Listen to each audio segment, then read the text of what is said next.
And one day, my brother-in-law, a very young, healthy man, went out for a jog, got a heart attack, and died on the spot.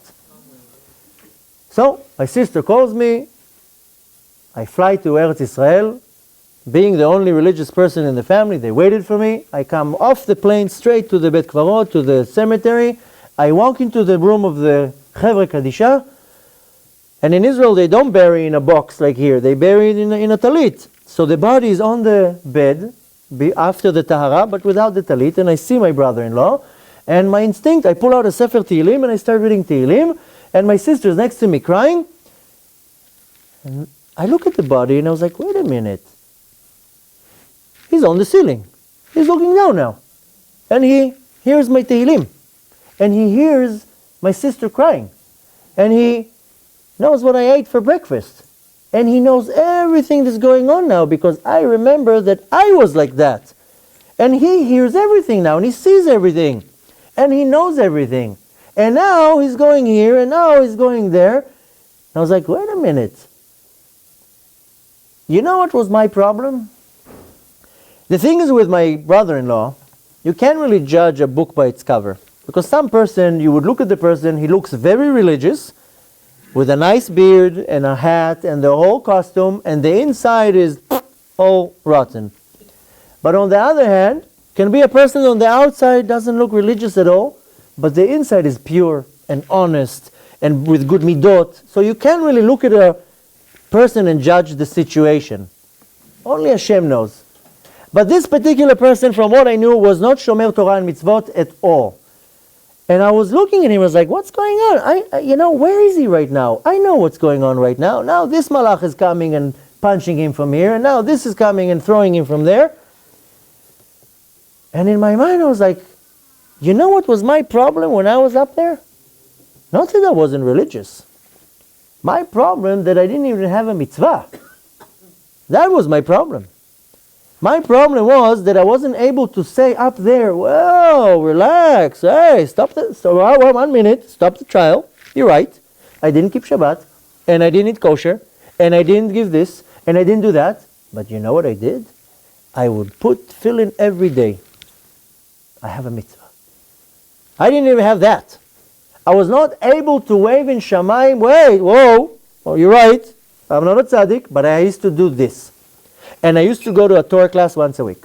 And I used to do this. And I used to light candles on Shabbat. I didn't even have half a mitzvah to save me, to have any connection to Hashem.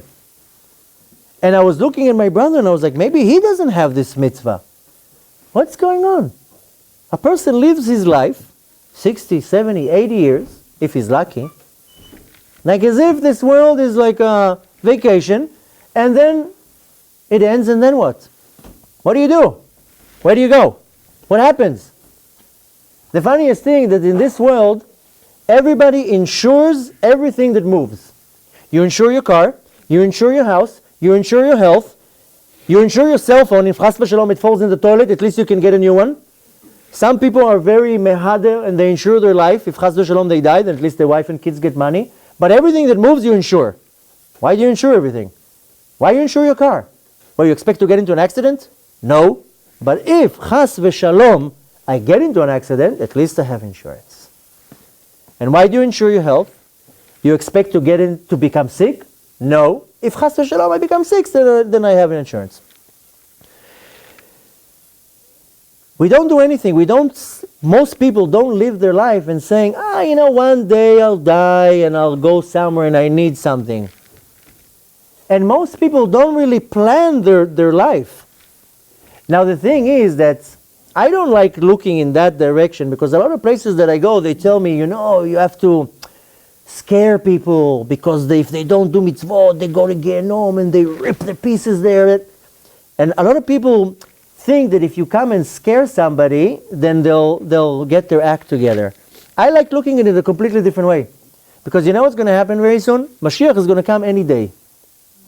And when Mashiach is going to be here, he's going to have a personal meeting with each person. Now what's going to happen to a person that comes into the meeting, sits in front of the king, and the king tells him, what did you do to hasten the Geula? What did you do to make me come faster? What did you do? Now, if a person did a lot of mitzvot and learned a lot of Torah and everything, then he can tell the king what he did, Melech HaMashiach, and the king will be very proud and will be a lot of honor. But what if the person has nothing to say? What is he going to tell the king? I was on Facebook. You know? What did you do all day long? I was on the beach. So the thing is that I can't really tell you my entire story. And it doesn't really matter. Even if I tell you the entire story, every little deal, it does not make any difference. Nachon, the story is very interesting and a lot of special effects. But the thing is that most people, after a week, forget half of the story. After 2 weeks, forget everything. After 3 weeks, forget even my name. I made people, I saw you, no, you have this weird thing. People don't remember. After a month, they don't even remember my name. So there's not really of a point to go too much into the story, because the story happened to me. The story happened to me that I will become religious. So I can't really give over what I felt. I can't give over my pain, my happiness, my feeling, what I felt. I can't give it over. The only thing that I can give over is that if you sat here now for 2 hours and you leave this door at the end of the night and nothing changed, then you wasted 2 hours of your life. But if you leave this door with a change of mind, that from this second, not tomorrow and not next week and not in a month, tonight I'm already saying Kriyat Shema L'Mitah, and tomorrow morning I'm waking up and straight away doing Netilat Yadayim, and I'm going to pray with Shacharit, with a minyan, and I'm doing this and I'm doing this. If you leave this room, then in your mind you're like, okay, what am I getting out of these 2 hours? And I'm going home to sleep, or am I going home to get my act together? Because there's no time. There's no time to waste. Not a second, not a minute, not a day. In any direction you look at it, there's no time to waste. And if you leave out this door and say, okay, very nice stories, a nice guy, he told a few jokes, and he has a very long beard, good, but I'm back to my life, then you wasted your own time. If you want to be smart, you leave from this door and you say, I'm holding here, where am I holding tomorrow? And what am I going to do the next day? And what am I going to do in a week? And what am I going to do in 2 weeks? And let me plan now what I'm doing. I can't do everything in one day, but at least today I'm adding this, tomorrow I'm adding that, the next day I'm adding this. David HaMelech says, Mi ale behar Hashem. Going closer to Hashem is climbing a mountain. One day, another step, another step, another step, and it's harder, and it gets harder and harder.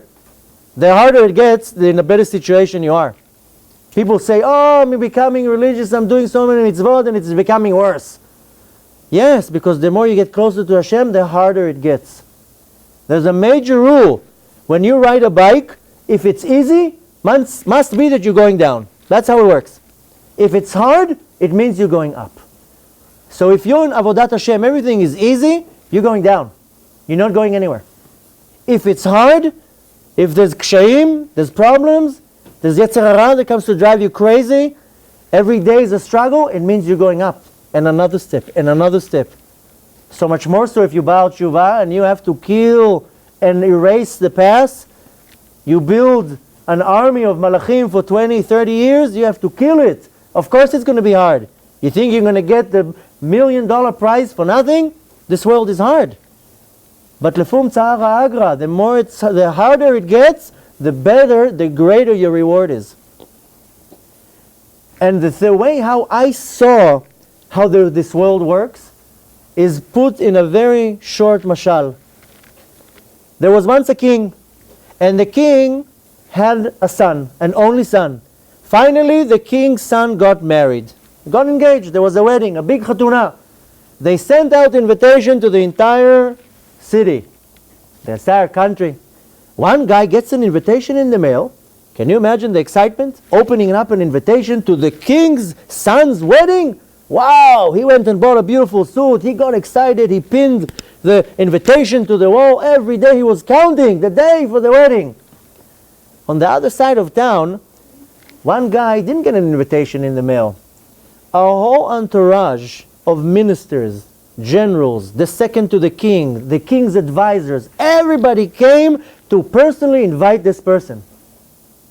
The day of the wedding comes, the guy who got the invitation put on his nice new suit, gets all set up, goes down, puts his invitation in his pocket.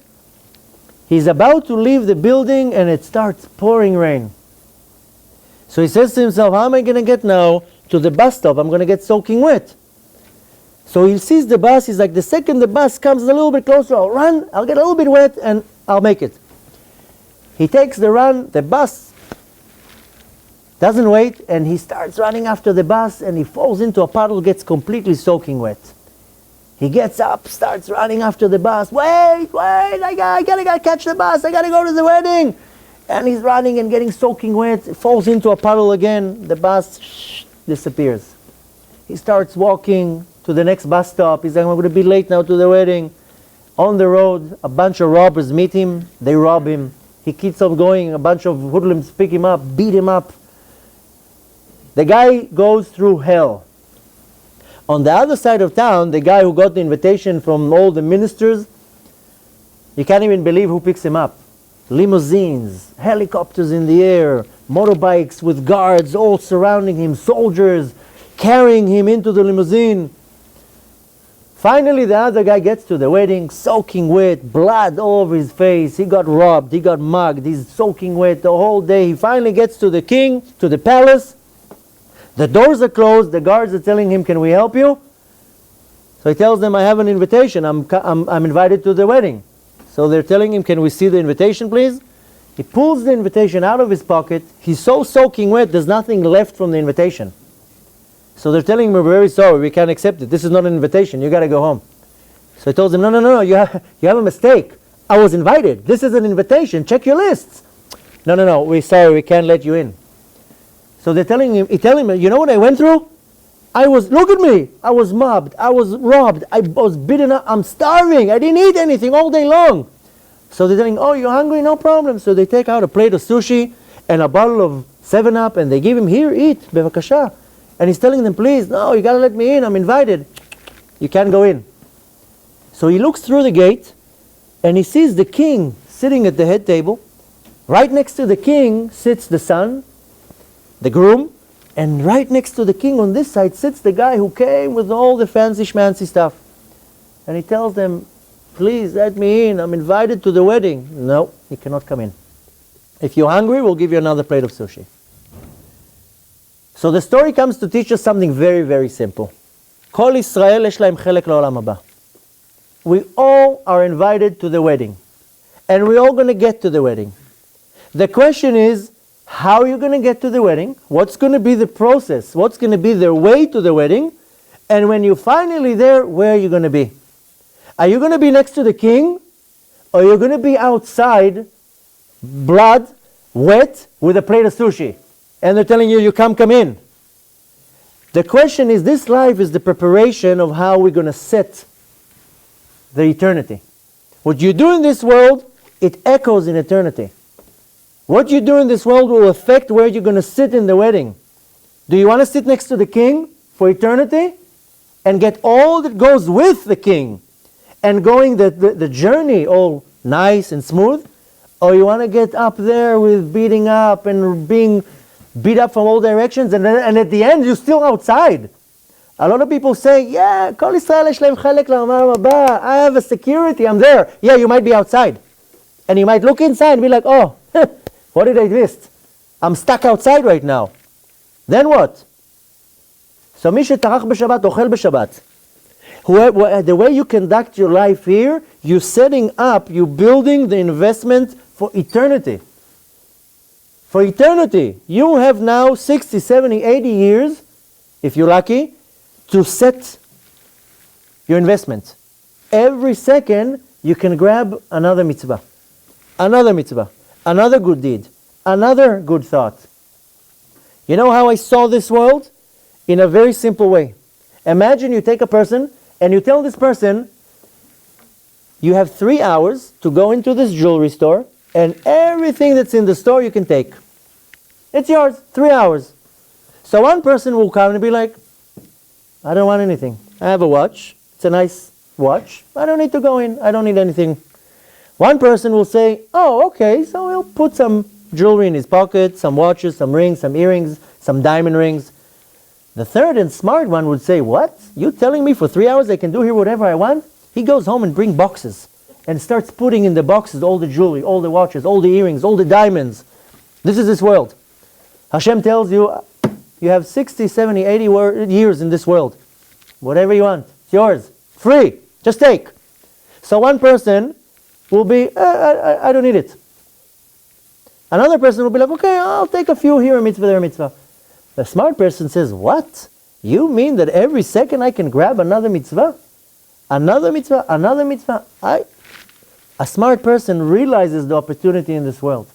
Not to say, okay, I'll do here once a week, I'll go to a shiur, and once every month I'll do this. You're missing out. You're missing out. Every second in this world, you're grabbing a mitzvah. If you would know what's a mitzvah, you would not stop running after mitzvot. If I would have to compare to money what's a mitzvah, then one mitzvah is $500 billion. So you make 100 mitzvahs a day, just imagine what's going on in your bank. And you can't even compare that. It's ben aroch. You can't even compare the sachar of mitzvah for netzach netzachim, eternity. What's 1 second in this world? Every second you are stepping on diamonds. All you have to do is grab them. So to tell you my entire story, there's no point. The point is that you need to leave out of this room and say, how am I grabbing these diamonds every day? Where am I getting better? How am I securing that my eternity is full of these diamonds, these mitzvot? And more than that, not to think just of yourself and say, I'll put all these diamonds in the boxes. Go call all your family and friends because everything is free. To keep this for yourself, that's nice. Hashem is very happy when you're very frum, when you're very religious. But the more religious you get, Hashem looks at you and tells you, what about your friend? Why aren't you inviting your friend to a shiur? Why aren't you inviting your friend to a Sudat Shabbat? Why don't you tell your friend to put tefillin? Why don't you convince your friend to come to another shiur, light candles? It's not enough just looking at our own area. You have to constantly, every little person, wake them up. So in a second, we're going to go, I'll give you time to ask whatever you want. A quick, short announcement. If chas v'shalom you use Facebook, then I have a very busy page on Facebook that I load a lot of classes there, a lot of shiurim, a lot of posts. If you don't get close to it. But if you're already on it, then at least utilize the time. Go look my name, Alon Anava. There's cards at the end. You can take it. There's a website where I have my video on it. You can spread the video. Tell people that weren't able to be here to go and look at the video. The video is on YouTube. Is on everywhere you look. The video is there. If somebody wants to have CDs, you can order. I'll send you in the mail DVDs with a video of it. Like Rabbi Anava said before, if you have a community, you have a shul, you have a place, you want to invite me, I go everywhere. They fly me everywhere. I've been to Australia, to England, to Israel, everywhere they fly me. I speak every night. You can invite me, even if it's for 20 people, if it's a little room, it's a little house, a little yeshiva, you can invite me.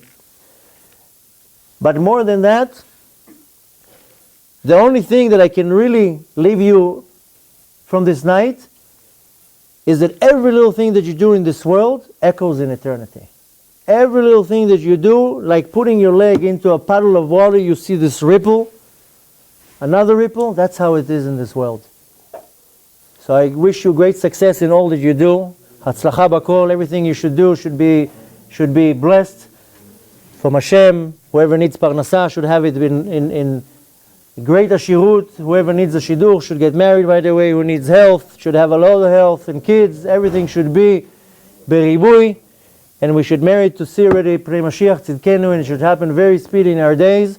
And every mitzvah that we do, Rambam says that right now the world is 50-50. We only need this one little mitzvah that will tilt the world to Kav Zchut. And we do not know who's this Jew and what's this mitzvah that will do that.